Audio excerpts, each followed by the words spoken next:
Hello, my name is Birdie, and welcome to my wayward abode, where I'm going to give you a little bit of a cautionary tale. I had a series of unfortunate, I want to say events, but it's choices. It was choices I made. I made a series of unfortunate choices. Bad choice number one. I guess I didn't put enough wood pellets in my toilet last night. You might see where this is going. So it didn't absorb all the pee. There was liquid left in there.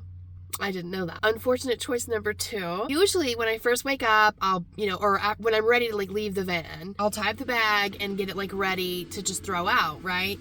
But because I had a little bit of a sprinkler issue, Off Airhead in the comments said when we were talking about the toilet the other day, or whatever in some other video, they said that their body identifies as a sprinkler. And last night, apparently my body identified as a sprinkler, and I have gotten pretty good at situating the plastic bag in such a way that it will catch the pee so that it doesn't actually get onto the toilet, but it does get all over the top part of that trash bag. So it had happened, and there was pee on the top part, and I was gonna have to touch the pee in order to tie the bag. I'm assuming it's okay to talk about pee with you guys. I mean, because van life is partly about how in the heck do you even use the restroom right. So I apologize if I'm offending anybody telling this story right off the bat, but I'm dealing with it, I'm processing it, and I thought I would bring you guys in on it with me. Okay, so because there's pee all over the side of the plastic bag, I don't want to touch it because I don't have a way to easily wash my hands right now. So I'm thinking, okay, I'm just gonna wait until I get to the park, and then I'll bag it up, and then I can go straight to the bathroom and wash my hands, right? No pee, no pee. Little did I know this was gonna cause so much pee all over everything. So first, I don't put enough wood pellets in. Second, I have a sprinkler issue last night. Third, I decide not to close up the bag until I get to a park. Then I'm driving to the park, and I have to make a really quick stop because there's a yellow light that comes up unexpected. I'm afraid of running red lights, so I make this really quick stop. I should mention that I guess my fifth unfortunate mistake was that I don't usually ever do anything to secure the toilet. Now I'm wondering why. Why? This is a question I ask myself a lot, in hindsight. So it's just back there. It's usually really heavy and bottom heavy, so it doesn't tip, right? But I make this really fast stop. It falls forward. I knew immediately, when I heard the big clunk, I knew immediately that the toilet had fallen over. The one time I choose not to close up the bag before I start driving. So you guessed it, friends. Pee all over the bottom of my van. It came this close to getting my power station. Can you imagine what would happen if I called the insurance company? I was like, okay, look, I spilled water on it, it broke it, but somehow that fixed itself, and so now I don't need you. But then now I peed on it. I put pee on it, I got pee on it, there's pee on it. But luckily, oh, thank you, guardian angels. The pee did not make it to the power station. Close, oh, so close, but it didn't make it to the power station, so at least the power station is saved. But pee everywhere. Now it's really going to get on my hands. Why didn't I think about this being even a possibility? Why didn't I know pee on your hands is better than pee in your van? Oh my gosh, what was I thinking? So that's been my morning. I have been sopping and mopping and vinegaring and cleaning and wiping and antibacterial wiping and pee all over my hands. I've washed them now. I'm not showing you dirty hands. And now I'm just gonna sit with my windows open all day because now it smells like, salad back there because I used vinegar to try and neutralize the smell. Oh my gosh. That's my little cautionary tale, guys. Use enough wood pellets. Tie your bag up before you go anywhere. Secure your toilet before you drive anywhere. These are all such basic things. But again, why didn't I do it? I don't know. I never know.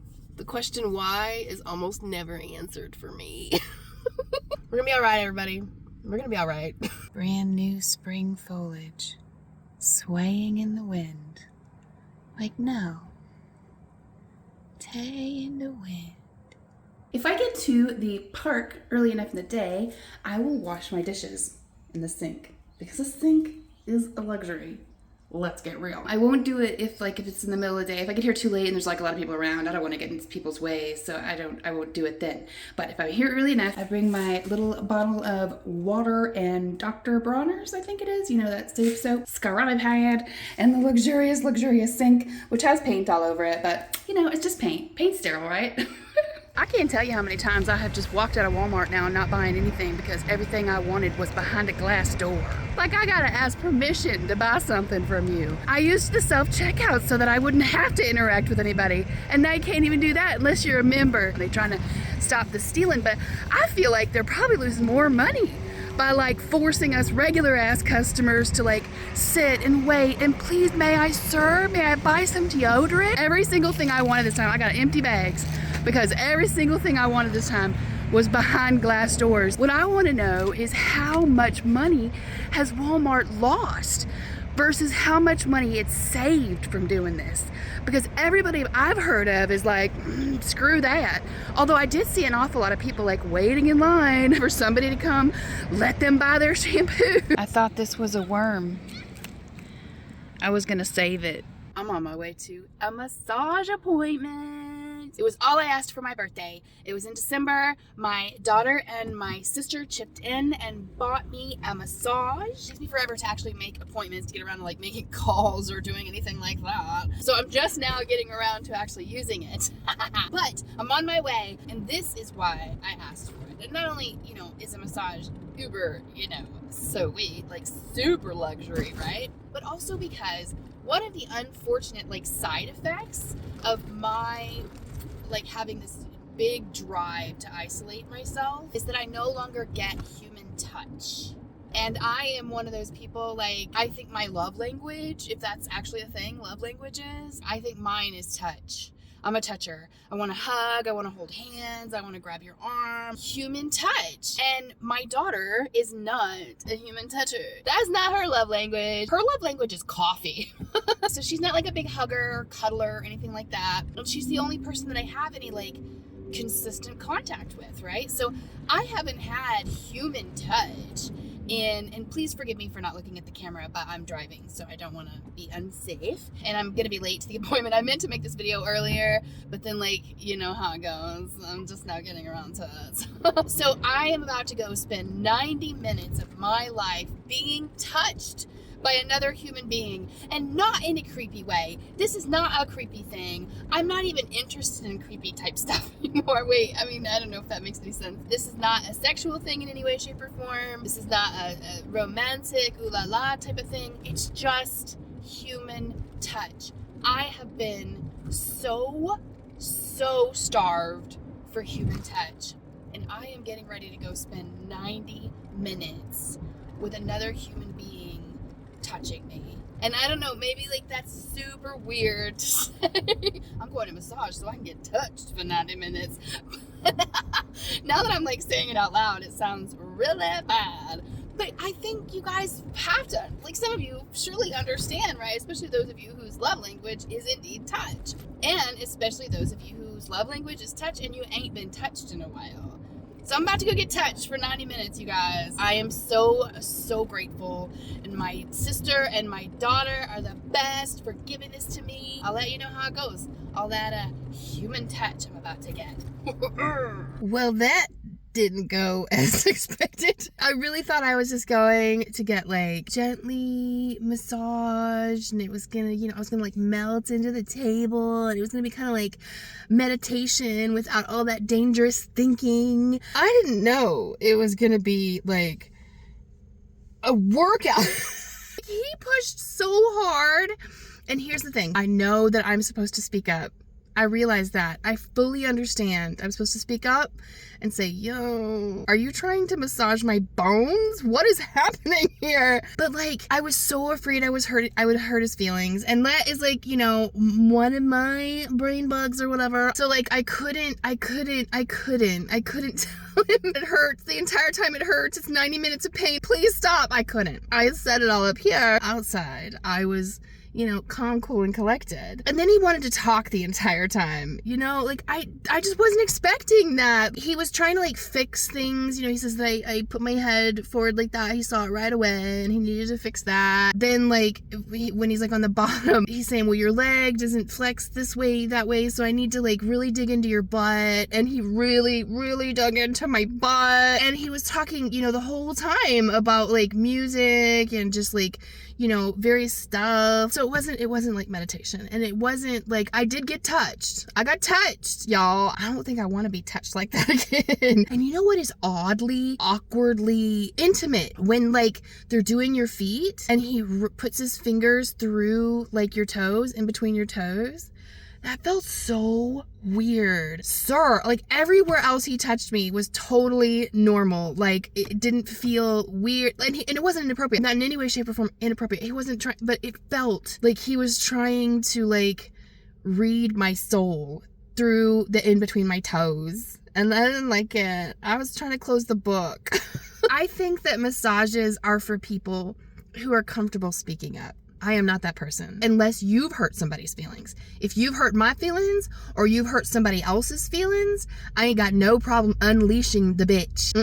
I'm from the South, y'all. I can be a bitch, but only if I feel like you deserve it. And if you haven't done anything at all that I feel deserves the unleashing of the biatch, I will keep shut and I will let you dig into my pelvic bones through my gluteus maximus. If that's what you think you need to do your job, I'll sit there. Now, let me just say, I do feel pretty good now. Like, I'm not in pain anymore. I was a little bit, sorry, I got the sniffles, stupid allergies. I was a little bit worried that like the pain would, persist. But it didn't. I feel good. I mean, I feel good. I guess I feel relaxed and, so I can see why people like that, where they push that hard. And he even said this isn't a deep tissue massage, but I don't know. He was going pretty deep. That's what she said. I felt like he was tearing me apart from the inside. I couldn't say anything to him about it. He was a very nice guy. I was not about to hurt his feelings. Not that I probably would, like, I also recognize too that it's his job and like it probably wouldn't hurt his feelings and like he's used to it and I fully understand that. But I have a trouble with that kind of thing. And I was not prepared to have to like be strong. I thought I could just be a wet towel on his table. Lesson learned. I did get touched. I got some human touch. So, we're just gonna call that a win. It was a good learning lesson. I had never done a professional massage before, so I have now learned what that's all about. It was an experience. It is a memory. It is a lesson learned. And I do feel pretty good right now. So I'm glad I did it. I just wish that I had known better about what a professional massage was actually like. Did I ever tell you about that time I met some turkey in a parking lot? Do you know how I had that massage yesterday? By the time I went to bed last night, I felt like I had been beaten down. Bruises all up and down my backside. Fairly certain he did the hopscotch on my butt. He specifically said it was not a deep tissue massage, but I don't know, how could he have gone any deeper? Like, I'm pretty sure he was trying to massage the bed underneath me. And I fully understand I should have spoken up, I know that. I realize that this pain I am in today is my fault. I get that. And after thinking about it, I have to admit too that it wasn't just that I was like worried about hurting his feelings. It was also that I was worried about looking like a titty baby. I didn't want to look like a little wussy baby girl. You know what I mean? I wanted to tough it out. Okay, he's going to fix me. He's going to do some things that's going to be good for me. And oh man, should I have spoken up? Trying to go to bed last night, it felt like I had taken a beating. He told me that I would probably feel it a little bit the next day, like sore muscles, like I've gone to the gym or whatever. I've gone to the gym. I know that feeling. This is not that. This is, I got beat up. This is bruises. This is, maybe I was in a car wreck. Like, did he put me in a dryer and put me on tumble dry? Did he use my body as the badminton? No massages for me, not until I learn how to speak up for myself. You know how they say when it rains, it pours? Yup. Tripped over my solar panels. I was supposed to go back out into the wilderness this week, and I kept kind of finding excuses not to. And I realized that I'm scared. You know, like I want to get out of the city so bad, right? I've been talking about that for the whole time I've been on this channel. But I realized now that I've been in the city, I've been back in the city now. I've gotten used to it. You know, I've found places that I'm comfortable parking. I don't think I'm gonna get messed with. I've found parks that I can go to. I've just gotten really comfortable in the city. And I don't love it. I don't like being in the city. I very much prefer being out in nature, but I'm super comfortable here now. And I'm super afraid of going out there because of some of the situations that happened when I tried to go out there. So admitting you have a problem is the first step to overcoming it, right? That's what they say anyway. So I am admitting that I am petrified and that I am hemming and hawing on getting back out there because, like, I don't need another butt bump on Tammy Lynn, and I don't want to get yelled at by people that I'm in the wrong camping spot, and I don't want to get lost, and I'm afraid. You know what? I think part of aging is it's like a weird combination between overcoming your fears and getting more and more brave as you get older, and at the same time, because you've experienced like so much crap happening, you also get more scared because you start recognizing that there's consequences. Like every action you take, there's a consequence. It's like this seesaw, teeter-totter thing going on in your brain. Like, I'm braver, but I'm scareder. Is scareder a word? It is now. So I am trying to figure out how to get past that because I really, really, really, really miss being out there, and I really, really, really want to be out there, but I'm also really, really, really, really scared. And I also hate the fact that I'm not going, fear, I laugh in your face, because that's honestly who I've always been. Most things in my life that I was afraid of, it was like, well, that means I really need to do it then. I will conquer that fear. So I don't like the fact that that's like not my initial reaction right now. My initial reaction is like, look, everything's going okay right now. What if you get out there and you really screw something up? Or what if, you know what I mean? So my goal is to get out there. Because, you know, how am I going to find the chupacabra in a city parking lot? How am I going to meet Bigfoot at TJ Maxx? So send me some good vibes, friends. It's funny because I say that I need a backbone when it comes to talking to strangers, but I've always had big backbone when it comes to like traveling or really anything else other than like people. But I have adventures that need to be had. You know, there are adventures out there just calling my name. I'm coming with a little bit of a shake in my voice. I thought it was just allergies, and then the body aches came and the fever came. So I guess I'm actually sick. I really hope I didn't get the masseuse sick. I'm gonna feel really bad if I did. I hope I didn't. I truly thought it was allergies. I get them every spring. Anyways, so as you can tell, it is bright, bright, bright outside, and I'm gonna take a nap. This will be my third van nap. They're basically old hat at this point. Sweet dreams. I slept for a while, felt good. I wore my bra to sleep this time because somebody said in the comments that they did that and it helped wrangle the ladies when you're turning over. It worked pretty dang good. It's more like a bralette. I don't really know what it is. It's comfortable-ish. There really is no such thing as an actual comfortable bra in my opinion, but it's comfortable-ish anyway. And so that was a good suggestion. In fact, I got a lot of good tips out of you guys and I really appreciate it. And I'm actually still waiting to hear back about some cooling powder that one of you ball swingers talked to me about down there. If there's some cooling powder that like helps with the, you know, hot, sweaty swingage issue, you guys should not be holding it back from us, ladies. Tell us all about it. Us ball swingers and boob swingers seriously need to stick together, don't you think? Have you guys ever had anything called apple pears? They're so good. Some wonderful lady just gave them to me. She had just gone to the food pantry. She saw that I lived in my car. She's like, here, you want some of these? I won't eat them. I'm like, heck yeah, apple pears. That sounds amazing. And it was. If you haven't tried them, try them. That's going to be a yes from me, dog. So it's been a crappy week. No way around that. But you know, that's just how it goes sometimes, right? That's what life is. Ups and downs and all arounds. And this week has all around been a down. I spilled pee, which is so much less fun than spilling the tea. Thought I had the allergies, turned into an actual real sickness. Hot night sweats, the whole thing. I got a bone massage when I thought I was just going in for some light meditative human touch. I battled the big sad. I battled unexpected rain. It was, but here's the thing. Statistically speaking, it has to get better because nothing stays the same, right? So this week is down. Probably means next week is going to be rad. Let's hope anyway. That's what I'm choosing to believe. We have a brief respite of sun before the rain comes back again. March is doing what March does, which is being completely unpredictable. So we've been in the down, which means that the up is right around the corner. And I'm ready for it because the summer is almost here. And I have, plans to enjoy it. So I do apologize for once again only getting one video out this week. Right after I said I'm going to put 3 videos out a week or 2 videos in a stream. Well, the big sad came and, things happened.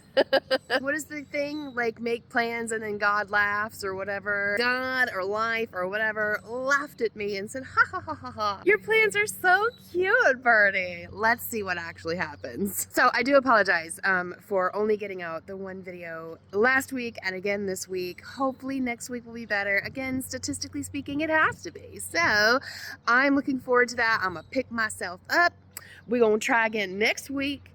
And the greatest thing about it all is that I know that you guys are by and large incredibly patient and understanding, and I just love you to pieces for it. Thank you so much. And I hope that your week was better than mine, and that if it wasn't, then statistics works on your side too, and things will get better quickly for you. For all of us, we deserve it, dang it. And it's Thursday, and I want to get a vlog out today. So I'm going to go ahead and sign off for now, head to the library, do my due, get it out to you, try and get caught up on comments because I'm super far behind on comments. I'm super sorry about that. I promise I really, really am going to get caught up on them because they're really incredibly important to me, and you are incredibly important to me, and I want you to know that. So I am going to do that today, and I guess that's all I needed to say for now, and love you, bye.